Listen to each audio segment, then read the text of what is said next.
শিলিগুড়ির কবি গৌতম কুণ্ডু। গৌতম কুণ্ডুর কবিতা রং।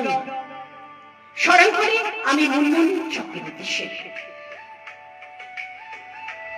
মনে পড়ে সেই ছোট্ট বেলার কথা, রং আবিরে শরীর মাখা মাখা, রঙের উপর রং মেখে ভাই বদলে যায় যে মুখের আদল।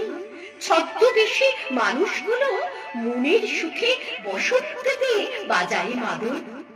দূর গায়ে বসতে পারে রঙের ছিটা লাগে না রে, ফাগুন এসে কেঁদে বেড়ায় ছোট্ট শিশুর খাবার থালায়। দূরে কোথায় কাঁদছে বাঁশি, জীর্ণ কুঠির ছিন্ন করে আঘাত হানে দালান কোঠায়। জীর্ণ কুঠির ছিন্ন করে আঘাত হানে দালান কোঠায়। ধন্যবাদ।